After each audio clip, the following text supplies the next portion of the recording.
boa noite. Neste domingo, os brasileiros vão decidir quem será o próximo presidente.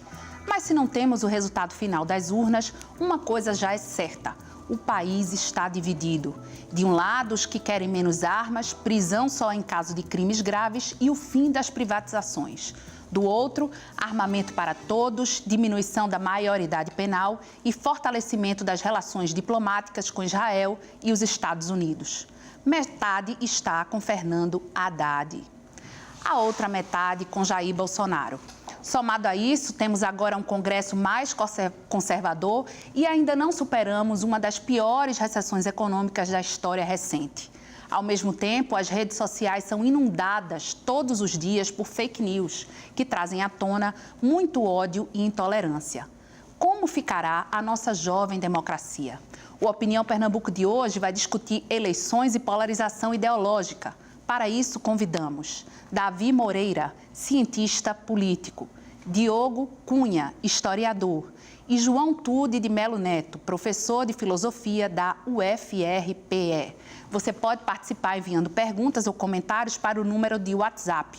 Anote aí, 81988307098.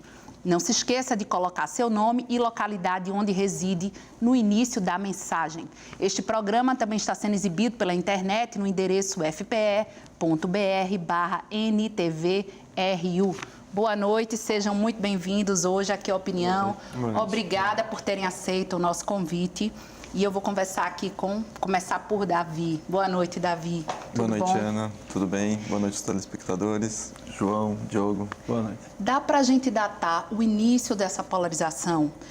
Será que ela começou lá em 2014, quando o PSDB, quando saiu o resultado de que Dilma teria sido reeleita, quando o PSDB contestou esse resultado? Eu diria que ela começou um pouco antes, talvez nos protestos de 2013, em junho e julho de 2013, quando veio à tona na sociedade brasileira uma grande indignação sobre o cenário político e a questão da corrupção.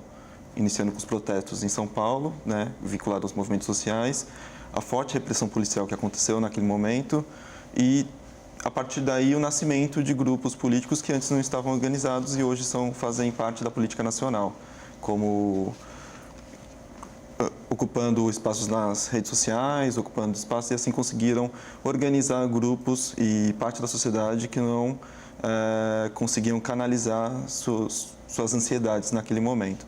Desde então, a gente viveu, de lá para cá, processos que só acirraram a popularização. Iniciando, depois disso, o processo eleitoral de 2014, que foi uma eleição muito disputada, com um questionamento do PSDB em relação aos resultados eleitorais, logo em seguida da eleição. Depois disso, o processo, tudo o que aconteceu para culminar no processo de impeachment da presidenta Dilma Rousseff e... agora, mais recentemente, a gente vendo em campanha, uma figura que não era tão forte no cenário político nacional, sendo representada como um dos principais candidatos a assumir a presidência da República em 2019. E aí, ontem saiu a última pesquisa Ibope, e Bolsonaro sai de 59 para 57 e Haddad de 41 para 43. Quer dizer, continua realmente o cenário quase que meio a meio, um pouquinho mais para Bolsonaro. E essa questão, Davi, desculpa, Diogo, de como os militares estão tendo tanto espaço e estão tão à frente. Por quê? Como é que você interpreta isso? Veja, eu acho que um primeiro ponto que a gente tem que chamar a atenção é que talvez os militares eles nunca tenham de fato saído da política. Talvez essa seja uma interpretação que não é mais a mais correta, a mais acurada. Quer dizer, desde a Constituição de 88, quer dizer, os militares eles conseguiram manter prerrogativas importantes. E se a gente analisa a relação dos militares com os civis ao longo dos anos 90 e 2000, tanto sob o governo FHC quanto sob o governo do Lula, quer dizer, houve vários momentos de tensão, talvez não de crise, mas alguns conflitos, e grande parte das vezes foram os civis que recuaram, né? Depois a gente pode eventualmente voltar a falar com mais detalhes. Então, eu acho que esse é um primeiro ponto. Eu acho que os militares, quer dizer, a ideia de um retorno dos militares à caserna é um pouco um mito, né? Sim. Agora, veja, talvez o que seja diferente, né, com relação aos 2 ou 3 últimos anos é que os militares, desde 88, eles não tinham se manifestado como eles têm se manifestado desde 2015. Com tanto o general Mourão, até o Vilas Boas, que estava muito discreto no início dessa polarização, começou a se manifestar mais a partir de 2017, né? Quer dizer, eu acho que essa é a mudança. Quer dizer, talvez essa polarização e vamos dizer assim, esse ressurgimento da extrema-direita tenha, vamos dizer, aberto um caminho para que eles voltassem a se manifestar publicamente sem o cuidado que eles tinham na década de 90. E tem até 2000. um vice, né? Porque o vice de agora, Bolsonaro é General Mourão, né? Exato. Vice... Tanto, quer dizer, tanto o General Mourão como, vamos dizer, quer dizer, já o governo Temer colocou militares em postos que eram ocupados por civis, né? Quer dizer, você tem um homem forte desde o início do governo Temer, que é o Etchegoyen, né? Então, quer dizer, é perceptível, né, realmente um papel muito mais, vamos dizer, uma presença muito maior dos militares desde 2000 desde da destituição de Dilma, eu diria, né? Agora, João, você escreveu, acho que semana passada, um artigo falando que Bolsonaro está surgindo, assim como Jânio e como Collor, em momentos que a população está muito insatisfeita. E aí surgem essas figuras. Na sua opinião, Bolsonaro vai também por essa linha? A gente pode fazer uma comparação dele com Jânio e com Collor? Eu acho que o Bolsonaro ele é um personagem político, como já apareceu algumas vezes na história do Brasil. Eles são muito parecidos, né? No seguinte sentido, o Jânio estava ali no final dos anos 50, começo dos anos 60, era alguém que aparecia como salvador da pátria, como alguém que queria varrer a corrupção, varrer a bandalheira, esse era o lema dele, né? Então, era uma figura histriônica, era uma figura teatral, colocava um paletó velho, repleto de caspa, e desmaiava, fingia desmaios no palanque, tomava injeção para retomar as forças, então tentava aparentar se aproximar do trabalhador, e com esse discurso de salvador da pátria, e conseguiu conquistar o poder, chegou ao poder. Lá no final dos anos 80 a gente tem o Collor, que também, no meu entender, é um grande personagem. É o personagem daquele jovem que vai colocar o sangue novo na política, com aquela pinta de atleta, também um salvador da pátria. O lema era muito parecido, não era mais varrer a bandalheira, mas caçar os marajás. E agora a gente tem, e deu no que deu, né? Depois caçou a poupança da classe média. Quem elegeu, sobretudo, foi a força da classe média.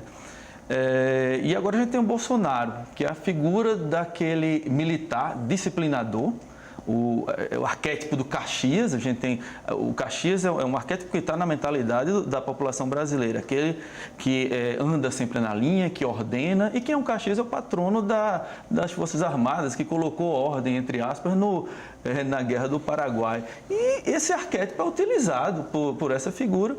E, no meu entender, o lema também é parecido, não é mais agora varrer a bandalheira, não é mais caçar os marajás, mas é bandido bom, bandido morto. Ele se aproveita desse ambiente, como os outros também se aproveitaram, desse ambiente de descontentamento e de ressentimento da população, e traz esse slogan e se apresenta como o salvador da pátria. No meu entender, ele está numa linha de continuidade em relação a esses dois. Tem algumas diferenças que, no meu entender, talvez a gente possa depois, num determinado momento, analisar aqui, mas eu acho que está numa linha de continuidade, sim. Agora, Davi, para muita gente, Bolsonaro não é a continuidade, mas sim algo muito novo que está surgindo e que uma verdadeira esperança, isso na palavra dos eleitores dele, depois de tantos anos de PT no poder e tudo que a Operação Lava Jato trouxe. Como é que você vê isso? Por que esses eleitores têm essa visão de que ele sim é que é a novidade? Acho que, como o João apresentou um pouco, o Bolsonaro ele traz uma simbologia de que ele é o candidato antissistêmico. Então, para o eleitor que está descontente com a situação, descontente com o contexto, descontente em como a nossa política funciona, em como é o sistema político estruturado e como as decisões são tomadas, Bolsonaro nasce do baixo clero da Câmara dos Deputados e surge como algo novo, pegando a onda do que é popular, pegando a onda realmente realizando o que poderia ser considerado um populismo de direita, convencendo a população, mas não só convencendo a população, mas indo na onda do que a população deseja. A população está, uma das pautas principais, uma das demandas principais da sociedade é a segurança pública. Ele vem com um discurso simples, de que ele consegue resolver e resolver de forma rápida. E resolver de forma rápida é estabelecer um slogan: bandido bom, bandido morto. Isso faz com que ele surfe nessa onda e que as pessoas interpretem de forma fácil essa informação e tenham nele, olha, eu estou identificando nesse candidato uma saída. Talvez não seja a melhor, provavelmente não é, mas o eleitor consegue ver ali alguma esperança. Para além disso, a gente teve todo um histórico recente de escândalos de corrupção, que fizeram com que o eleitor ficasse muito inconformado com o sistema, muito inconformado com o modo com que as elites políticas lidaram com os recursos do país, né, e com a riqueza do país. Desse modo, como o Bolsonaro não era identificado ou não é identificado como parte desse sistema, por mais que ele tenha sido deputado federal. Que não seja um outsider, né? Como ele quer se colocar, porque ele já está no poder faz um tempo. Por mais que ele esteja no poder há 28 anos como deputado, e tenha sido, por exemplo, do partido do PP, do partido que tem mais envolvidos no processo da Lava Jato, ele se coloca como outsider, a população aceita essa situação porque ele não estava, ou seja, envolvido no Poder Executivo Federal, e ele vem com essa figura de candidato antissistema. Então, tudo que está aí não presta, e aí a população apoia aquele que pode superar essa dificuldade, superar esse sistema que, segundo ela, não está resolvendo os seus anseios. Agora, voltando para os militares, já é um fato, já elegemos, e aí já não tem segundo turno, 76 deputados federais militares. O que é que vai mudar aí na sua visão, Diogo? Com 76 militares no Congresso já. Veja, eu acho que na verdade, eu acho que os militares vão se sentir mais autorizados a se manifestar, né?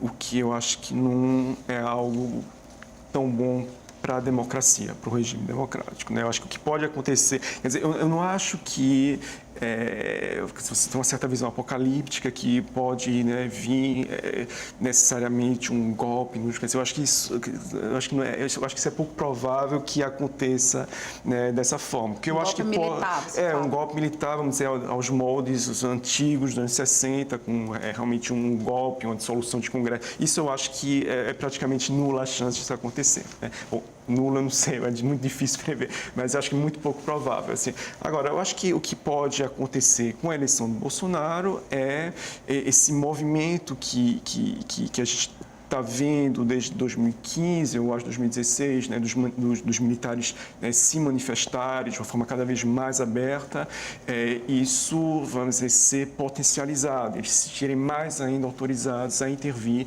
né, no debate público em questões políticas, né? E como a gente sabe, numa democracia é interessante que os militares, em primeiro lugar, sejam subordinados aos civis e que eles se ocupem de questões militares, né?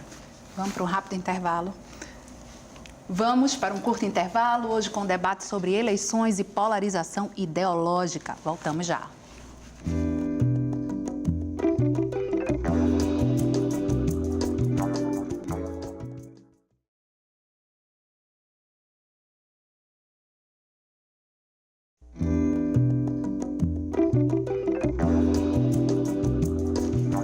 O O Opinião Pernambuco de hoje discute eleições e polarização ideológica. Para participar desta conversa, convidamos Davi Moreira, cientista político, Diogo Cunha, historiador, e João Tude de Melo Neto, professor de filosofia da UFRPE. Você pode participar enviando perguntas ou comentários para o número de WhatsApp. Anote aí, 81988307098. Não se esqueça de colocar seu nome e localidade onde reside no início da mensagem. Este programa também está sendo exibido pela internet no endereço fpe.br/NTVRU. Eu vou aqui começar com uma pergunta, vou passar para você, João. Renato Gomes, do bairro da Instância, quer saber como os convidados analisam a questão da violência na campanha de Bolsonaro. Eu vou passar essa para você. Olha, o discurso do candidato da extrema-direita é um discurso que se aproxima muito da tática política dos regimes totalitários. Pode ser até que ele não consiga implementar um regime totalitário no Brasil, é outra história. Mas que o discurso dele vai nessa direção, sem dúvida nenhuma. E um ponto central, uma característica central para a gente identificar esse tipo de característica no discurso dele é o uso da violência e a exaltação da violência, a exaltação das armas, a exaltação do militarismo no discurso. E mais, o incentivo da violência, de uma espécie de autovigilância da sociedade. Isso, no meu entender, isso já está acontecendo na sociedade brasileira. No meu entender, já foi feito um mal na sociedade brasileira. E em que sentido isso aqui se aproxima de um regime totalitário? E um regime totalitário que, no meu entender, vai além de um regime ditatorial. No regime ditatorial, você tem o poder centralizado num governo e esse governo usa o poder de polícia para controlar a população.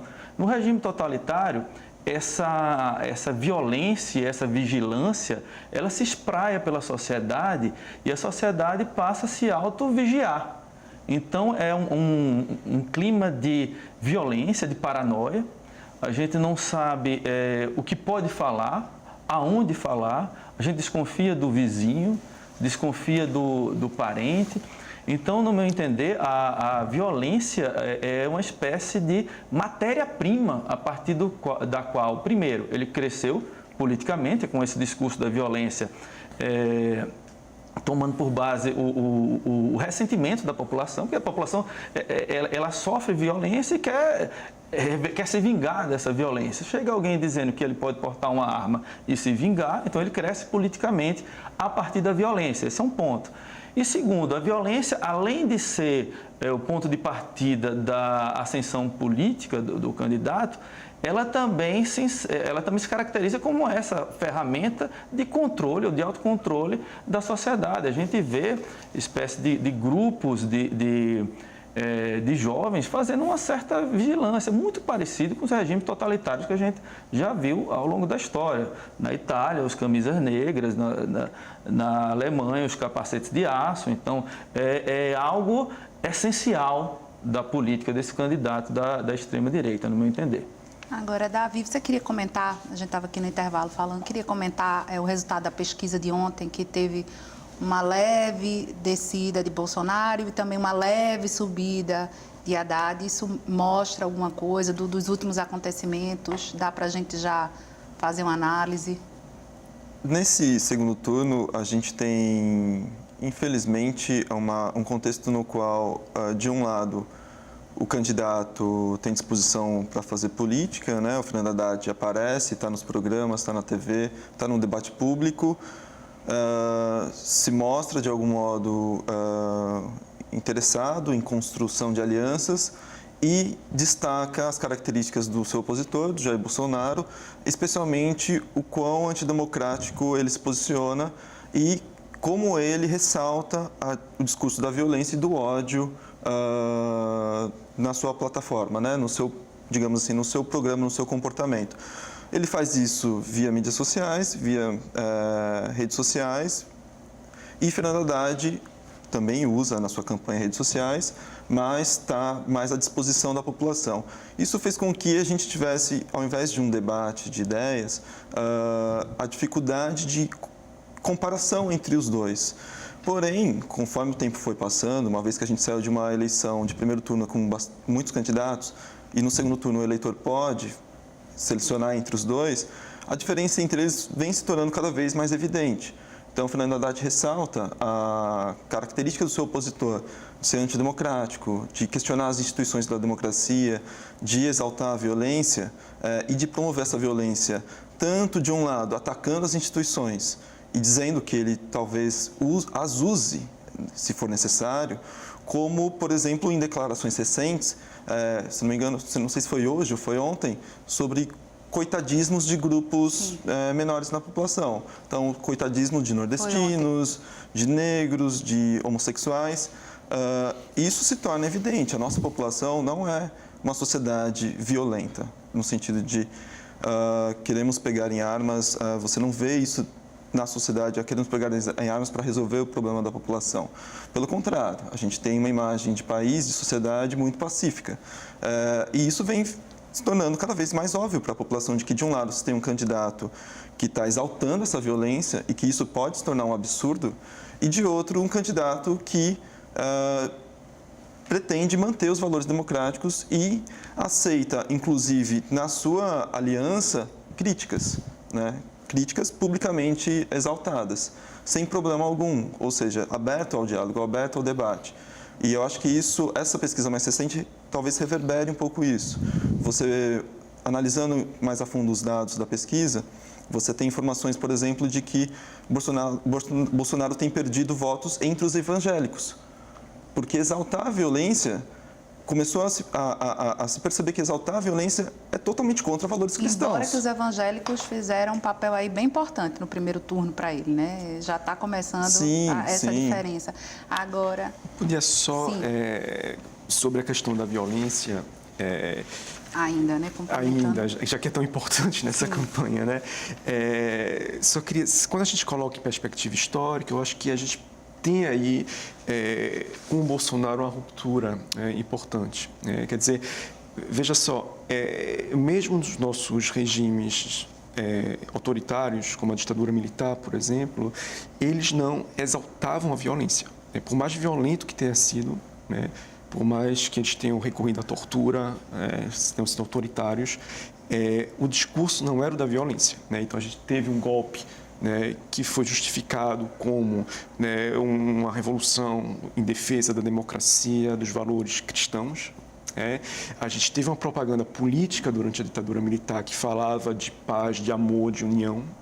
A gente tinha a exaltação de uma certa leitura da história do Brasil, que mostrava o brasileiro como um povo sem conflito, cordial e etc., que a gente conhece bem todos esses discursos, né, que justamente resgatado de uma certa visão da história do Brasil que vinha da década de 30. Né? Então, assim, essa exaltação da violência é algo que é novo. Né? Quer dizer, veja, a gente tem eu não sei se eu compartilho a ideia do totalitarismo, né? Quer dizer, mas aí a gente entraria numa discussão muito conceitual com relação a isso, né? Mas eu acho que a gente tem elementos no discurso de Bolsonaro, eu falo elementos fascistas, quer dizer, mas eu definiria melhor Bolsonaro como um populista, né, de extrema-direita. Né? Mas é um populista, quer dizer, um discurso da ideia do nós contra eles, né, da ideia de uma sociedade que seria homogênea e aqueles que não concordam teriam que estar fora dessa sociedade, né, dessa união aí entre um líder que se aproxima da... Então, são elementos populistas. Né? O populismo, justamente, ele conseguiu, de uma certa forma, quer dizer, ele herda muitos elementos do fascismo, né, mas, ao mesmo tempo, ele transforma outros elementos do fascismo. Por exemplo, o populismo é uma forma de sobrevivência do fascismo, de alguma forma, numa democracia. Né? E um desses elementos que são eliminados é a questão da violência, da exaltação da violência. Né? Então, eu acho que quando a gente coloca em perspectiva histórica o Bolsonaro e o discurso do Bolsonaro, a gente tem realmente uma novidade, uma ruptura com relação ao nosso passado. Quer dizer, um candidato populista de extrema-direita e que tem esse discurso de exaltação da violência. né? Então, talvez agora, nesse final de campanha, como está ficando muito óbvio, como o Davi muito bem falou para a gente, então você tem, de uma forma muito clara, um candidato muito aberto ao diálogo, à crítica, e à vontade de alianças e de diálogo, com um candidato que muito claramente exalta a violência, quer dizer, então acho que talvez isso explique um pouco, explique um pouco agora essa oscilação que houve nas últimas pesquisas. Né? Resta ver se isso vai continuar ou não nesse ritmo. Daqui para domingo, né? Tem pouco tempo, né? Para ver se continua ou não. Vamos ver. Agora, João, a gente passou agora por esse movimento muito forte aí do ele não, né? E depois desse ele não, teve uma subida de 6% nas pesquisas para Bolsonaro. Como é que a gente explica, aí perguntando filosoficamente isso, como é que um ele não, e que teve tanta adesão e teve até cobertura da imprensa, né, uma grande cobertura, e como é que depois disso ele sobe 6%? Como é que a gente consegue explicar o que é que aconteceu, se é que é possível? Olha, eu não tenho certeza, mas eu tenho a impressão que foi o fator internet. E aqui você me pergunta como explicar isso filosoficamente. Aí eu vou, no meu entender, nunca foi tão atual a dialética do esclarecimento. A ideia, se a gente atualizar a ideia de razão instrumental, a ideia de indústria cultural para pensar a internet, eu acho que se encaixa perfeitamente. Ou seja, uma razão utilizada como instrumento para aniquilação da autorreflexão e de controle das massas, e que tem um poder muito maior, muito mais, esse poder é elevado à enésima potência em relação à indústria cultural tradicional. Na indústria cultural tradicional, o que é que eu tenho? O conteúdo... TV, rádio e jornal, aí você tá falando, rádio, né? jornal, o cinema. O que é que acontece aqui? O conteúdo ele é direcionado pelos institutos de pesquisa e é lançado para uma população e controla a população. Com a internet, algo muito diferente acontece. Ele atinge as massas, mas de maneira muito mais refinada pelo algoritmo. Então, eu sei exatamente o que cada usuário gosta, qual a posição política dele, qual é a preferência sexual, ele está ligado a que tipo de pessoa. Então, a mensagem ela é direcionada de uma maneira muito mais eficiente. Então, eu tenho a impressão que a resposta para isso daí é a internet. A internet que a gente tinha um otimismo tão grande com a internet. Olha, agora o cidadão comum, o indivíduo pode falar para o mundo, era interatividade. Mas ela se mostrou que ela é ambígua. E outra coisa, o lado ambíguo como a própria razão é. O caminhar da razão, no meu entender, ele carrega essa ambiguidade. Tem essa possibilidade de autorreflexão, mas também de controle e de destruição da própria humanidade. Então, no meu entender, a internet está se mostrando muito mais, o poder de controle da internet está se mostrando muito mais eficiente, muito mais efetivo, na verdade. Ainda sobre a internet, coincidentemente ou não, tivemos a notícia aí que 30 milhões de contas do Facebook foram invadidas, né, no dia 25 de setembro. E eu, inclusive, até quero falar um depoimento, que eu fui uma dessas pessoas que tive a conta invadida. E o que eles mandam é, olha, você teve sua conta invadida, pegaram seus dados, mas não pegaram suas senhas. Enfim, qual a sua opinião, enquanto cientista político também, em relação à internet, nessas eleições? E fake news também, né, que podia entrar aí como um ingrediente. Acho que dá para dizer que a internet ela desempenha um papel fundamental, como o João falou, ela acessa de forma muito mais veloz as massas, a qualquer momento, não precisa ter apenas uma pessoa disparando, como há suspeitas de acontecer no Brasil, mas houve nos Estados Unidos, houve em outros processos eleitorais em que grandes corporações se envolveram utilizando algoritmos, robôs, programação para disparar mensagens, para conseguir atingir potenciais eleitores que estavam indecisos ou de acordo com as suas características, com seus perfis. E, sem dúvida alguma, dentro dessa possibilidade toda de massivamente conectar pessoas e informar pessoas, o estrago provocado por fake news é tremendo. Então, uma notícia falsa disparada, ela dificilmente vai ter, quem foi atacado, dificilmente vai ter a possibilidade de reverter a situação. Nem vai saber, né, que foi alvo. Nem saberá, não saberá, e dificilmente ele vai conseguir reverter a situação, uma vez que a informação rápida, ela é facilmente digerida e transmitida. Então, a pessoa vai ver, antes a gente podia falar que era a manchete do jornal, ou um programa em rede nacional.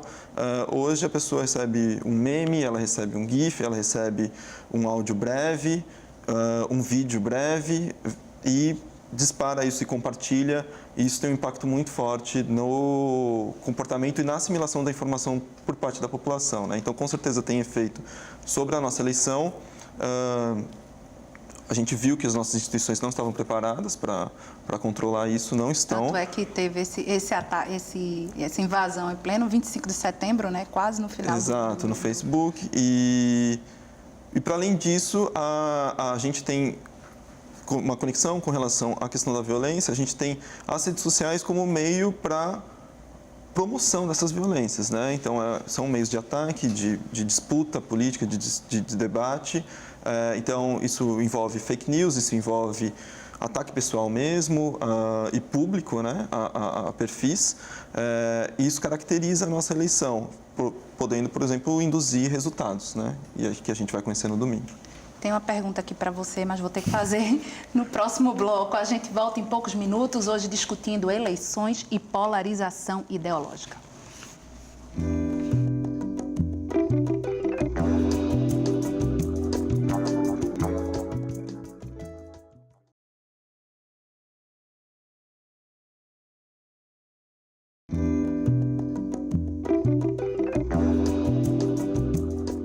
Estamos de volta com nossa conversa sobre eleições e polarização ideológica, que entra agora no seu terceiro e último bloco. Participam Davi Moreira, cientista político, Diogo Cunha, historiador, e João Tude de Melo Neto, professor de filosofia da UFRPE. Você pode participar enviando perguntas ou comentários para o número do WhatsApp. Anote aí, 819-8830-7098. Não se esqueça de colocar seu nome e localidade onde reside no início da mensagem. Este programa também está sendo exibido pela internet no endereço fpe.br/NTVRU. Disse que ia passar a pergunta para você. Hoje eu estou me perdendo toda aqui, porque está cheio de perguntas. Deixa eu ver. Para o historiador... Mas que se a gente não está, se no governo de Bolsonaro a gente não corre o risco de ter uma luta armada entre Brasil e Venezuela. Daqui a pouco eu acho o nome de quem lhe perguntou. Tá, veja, eu acho que é muito pouco provável. Eu acho que foi uma notícia que apareceu hoje, alguma declaração nesse sentido. Eu não cheguei a... Eu vi rapidamente, não cheguei a abrir... Marcos da Várzea, achei. Tá, Marcos da Várzea. Veja, eu vi que surgiu uma notícia desse tipo hoje, não li a notícia. Eu acho muito pouco provável vamos dizer, o Brasil iniciar uma guerra com a Venezuela por conta vamos dizer, de desavenças ideológicas entre os dois governos. Eu não vejo essa possibilidade, não. Achei. Marlene, o que a gente estava procurando no intervalo. Marlene, de Cruz de Rebouças, para o professor. Deve ser você, né, João? Não discuto política, mas gostaria de saber por que os candidatos brigam tanto para ganhar uma eleição. É preciso isso? Não deveriam ser pacíficos?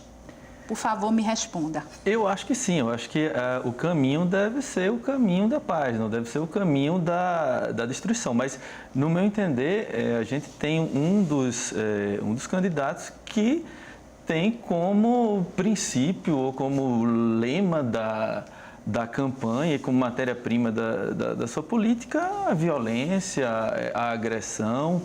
E, como eu disse, ele utiliza disso para ascender politicamente. Ele usa esse medo da população, essa vontade de vingança da população. Você é assaltado uma vez no ônibus, 2 vezes, 3 vezes, você sente uma vontade de se vingar. Aí chega alguém prometendo essa vingança com esse discurso E aí é difícil a gente ter uma política embasada ou direcionada pela paz se a gente já começa dessa maneira, né? Mas eu estou totalmente de acordo. A política não deve acontecer, não deve tomar como o fio condutor a violência, a agressão, não. Agora eu vou passar essa para você, Davi. Os militares são diretamente responsáveis por parte do caos na segurança pública, como, por exemplo, a não vigilância das fronteiras, e agora surgem como solução. Não falta também mostrar isso no debate político. Pedro Neto, de Varadouro, Olinda. Ele fez meio uma mistura aí de Venezuela com militares no poder. Não, acho que ele quis destacar um problema, importante que a gente tem na segurança nacional, segurança pública nacional, que diz respeito a como as nossas instituições ou como o sistema de governo divide a questão da segurança pública, né? Se você for pensar, de fato, a segurança do nosso dia a dia, ela é feita pela Polícia Estadual, pela Polícia Militar Estadual, e não necessariamente a nível federal. Só que as organizações criminosas, elas passaram a ocupar todo o território nacional. Elas começaram, por exemplo, a gente tem organizações criminosas que nasceram no sudeste do país e estão presentes no norte, no nordeste do país. E isso se tornou um problema complexo para as localidades, para cada unidade federativa, lidar com essa questão. E essas grandes organizações criminosas, elas obviamente obtêm seus recursos, sua matéria-prima, que geralmente é o tráfico de drogas, e seu armamento através das fronteiras. Então, cabe ao Poder Executivo Federal, junto com a instituição dos militares, mas eu não culparia a instituição, os militares, mas sim apontaria que é necessário que o Poder Executivo Federal organize melhor o controle das fronteiras, né? Que otimize isso. E assim você consegue vetar o acesso dessas organizações criminosas à matéria-prima, né? a drogas para o mercado interno ou para exportação, e a armas, superando, por exemplo, um problema de coordenação entre os estados. Então, cabe sim ao Poder Executivo Federal usar não só os militares, mas também a Polícia Federal para concentrar em si um plano nacional de segurança pública. Já foi tentado, teve avanços, mas isso pode ser fortalecido. E falando um pouquinho agora sobre a Haddad, vamos focar um pouquinho em Haddad, que acabou entrando aí na disputa realmente no final, né? Que se esperou todo aquele prazo, se Lula ia poder concorrer ou não, ele entrou no final da disputa praticamente. E aí eu queria saber sua opinião. Primeiro, se, na sua opinião, isso foi uma estratégia inteligente ou não, esperar até o último momento para que ele realmente entrasse na disputa. E dois, se o antipetismo acabou também virando um partido e por isso agora ele está se colocando dessa maneira na pesquisa. Eu acho que, quer dizer, grande parte dos analistas, quer dizer, antes de o Lula realmente se retirar, né, vinham com muito, quer dizer, com um pé atrás muito grande, quer dizer, uma estratégia muito arriscada, né, quer dizer, de levar a candidatura até o fim, né, e seguida passar a bola para o Haddad. Quer dizer, havia uma avaliação, eu lembro que eu li vários, né, analistas políticos, quer dizer, havia a avaliação que era um grande risco, até que ponto haveria tempo, né, de fazer uma transferência dos votos, né? E eu acho que, no primeiro momento, se mostrou uma estratégia correta para eles, né? Ou seja, Lula, ele até onde pôde, ele esticou a candidatura, né? Quer dizer, a intenção de voto de Lula chegou, acho que a 40%. Né? E só nesse momento é que ele se retira para dar o lugar a Haddad. E a transferência de votos, ela se dá de uma forma muito mais rápida do que se imaginou. Né? Quer dizer, eu acho que a gente ainda não tinha muito, quer dizer, de uma forma muito clara, vamos dizer, o potencial justamente de WhatsApp, grupos, né? Quer dizer, então, assim, eu acho que se mostrou, para o PT se mostrou Foi eficiente. Foi eficiente, né? Foi eficiente. Agora, eu acho que ele esbarrou, e aí eu passo para a segunda parte muito rapidamente da tua pergunta, eu acho que de fato esbarra numa insatisfação muito grande de uma parte muito grande da sociedade com relação ao PT. Então, tem um antipetismo muito forte e eu acho que foi vamos dizer, a barreira que o Haddad encontrou. Né? A gente não sabe agora se ele vai conseguir diluir um pouco esse antipetismo e avançar um pouco mais. A gente tem que esperar um pouco mais. Faltou autocrítica para o PT, João, na sua opinião? No meu entender, sim. Eu acho que a esquerda, não só do PT, da esquerda da maneira geral, a esquerda entrou fragmentada, entrou partida. Eu acho, a gente falou de internet agora e existe aquele conceito da bolha, né? Então a gente vê a realidade a partir de onde a gente está, de dentro dessa bolha. Eu acho que existiu também uma bolha vermelha que acreditou que o Lula seria uma espécie de tábua de salvação, um amuleto para ganhar a eleição de todo jeito. Não interessava que candidato iria enfrentar o candidato da esquerda, o Lula iria ganhar. Então, eu acho que faltou essa autocrítica, assim. Se acreditou muito nessa figura do Lula como o que iria necessariamente vencer a eleição. Faltou, sim. E da esquerda, de maneira geral. A gente vê esse embate não digo embate, a falta de entendimento, por exemplo, entre o Ciro e o Haddad, isso foi fundamental para a esquerda entrar partida na eleição. Quase isolada, né? O PT quase isolado, né? No último momento. E agora eu queria... não sei se vai dar tempo bom do que eu tinha pensado, mas eu peguei aqui alguns pensamentos que a agência France Press divulgou como sendo um pensamento comum dos eleitores de Haddad e dos eleitores de Bolsonaro. Eu vou comentar o primeiro com você. Dentre os políticos atuais, esse é o pensamento do eleitor. Só resta Bolsonaro. O Lula tem um discurso chavista, alinhado com os venezuelanos, que acabaram se dando muito mal com a situação política. Na sua opinião, por que esse discurso que o Brasil vai virar Venezuela atrai tanto os eleitores de Bolsonaro? Em primeiro lugar, porque o PT, de algum modo, deu apoio ao regime mais recente do Nicolás Maduro. Então, apoio institucional a esse regime. Isso não foi só, digamos, um apoio unilateral do PT, mas foi algo que foi divulgado na imprensa. Isso marcou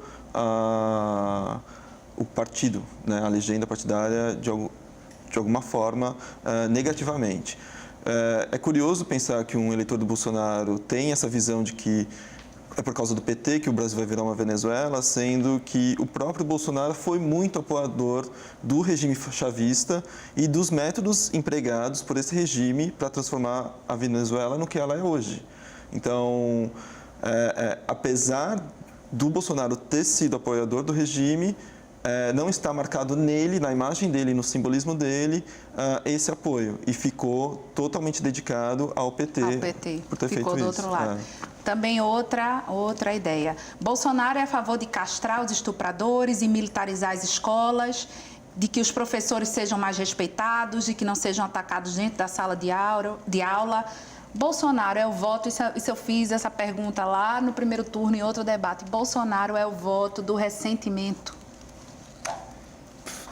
Em parte de uma grande insatisfação como foi dito, inclusive, hoje, né? Eu acho que ele conseguiu surfar numa onda de grande satisfação com relação às elites políticas e isso foi beneficiou muito a candidatura dele. Sim, então o voto de quem está ressentido e que não quer, que acha que vai mudar. Acho que em parte quem está ressentido, mas a gente tem uma outra parte da sociedade brasileira que é muito conservadora. Então, na medida que você tem, vamos dizer, o desmoronamento do que era o polo da direita moderada, vamos dizer assim, você, quer dizer, no lugar desse polo da direita moderada, você teve o surgimento e a ascensão de uma extrema-direita que soube, vamos dizer, chamar para si esse eleitorado, de aproveitar esse eleitorado. Outro pensamento, aí já é o pensamento de quem vota no PT. As pessoas da classe média e baixa não tinham condições de vida, elas viviam de restos e foram reconhecidas como cidadãs. Puderam estudar e ter emprego e se aposentar. Os petistas acreditam que o país agora poderá reverter essa crise que está posta, né, com os mesmos programas implantados por Lula e por Dilma. Quer dizer, será que Haddad incorre no erro no momento que ele fala que vai dar continuidade a esses programas ou não? Porque o eleitorado petista acredita que no governo Lula e Dilma a classe média teve uma melhora na qualidade de vida. Antes de responder essa questão, na verdade eu queria talvez comentar um pouquinho a primeira Okay. fala e me posicionar acerca desse... depois eu tento voltar a essa história da Venezuela. Eu acho que esse medo de um regime ditatorial de esquerda, que é usado, no meu entender, como uma espécie de ferramenta política, eu acho um mito. Não existe condição efetiva nenhuma disso acontecer no Brasil. Por que não existe? Porque as Forças Armadas não estão do lado da esquerda. Eu acho complicado, talvez, acontecer num regime ditatorial de direita, mas seria muito mais fácil disso acontecer. Eu entendo isso aqui como uma espécie de mito, que é mais uma vez a ideia de utilizar o medo como ferramenta política, né? Então, para mim é um mito. O Brasil vai virar uma Venezuela. Não, lá as Forças Armadas estão do lado da esquerda. Quanto a isso daí, essa continuidade da política Lula-Dilma, primeiro que eu não acho que foi exatamente a mesma coisa a política de Lula e Dilma. E segundo que, no meu entender, o próprio Haddad disse que não vai dar exatamente uma continuidade. Por exemplo, no âmbito da economia, ele pelo menos dá indícios que não vai exatamente na mesma direção, sobretudo em relação a Dilma. Mas, de fato, há um medo muito grande da classe média, sobretudo quem fomenta em quem se fomenta esse medo é a classe média. E aí, tentando amarrar, um dos medos da classe média é esse medo do comunismo, de uma ditadura de esquerda que, no meu entender, é inviável nesse contexto atual. Eu tenho quanto tempo ainda, Braulio? 2 minutos, 1 minuto para terminar? 1 minutinho. Então, vamos responder aqui a última pergunta. Era para o professor João, foi seu aluno da Unicap, Júlio César, mas aí eu vou passar para outro convidado. Qual o conselho que o senhor deixaria para um voto consciente no segundo turno? Porque eu acho que essa pergunta dá para fechar bem. Se der para passar pelo menos para os dois... Eu acho que um voto consciente nesse segundo turno é um voto que garanta que você possa ser oposição no próximo governo, sem ter medo, com muita liberdade. Eu vou nesse sentido aí. Quer dizer, eu acho que a gente tem que ser o voto no candidato que vai garantir, vamos dizer, a continuidade democrática, o respeito à oposição e às minorias. Ainda deu um tempinho. Eu vou também na mesma direção. A gente tem de eleger alguém que a gente possa ter o direito de reclamar livremente, como foi até agora, pelo menos nesse período de democracia, esse curto período de democracia. Obrigada pela participação de vocês três aqui hoje. O Opinião Pernambuco de hoje fica por aqui. Muito obrigada pela sua audiência e até o nosso próximo encontro.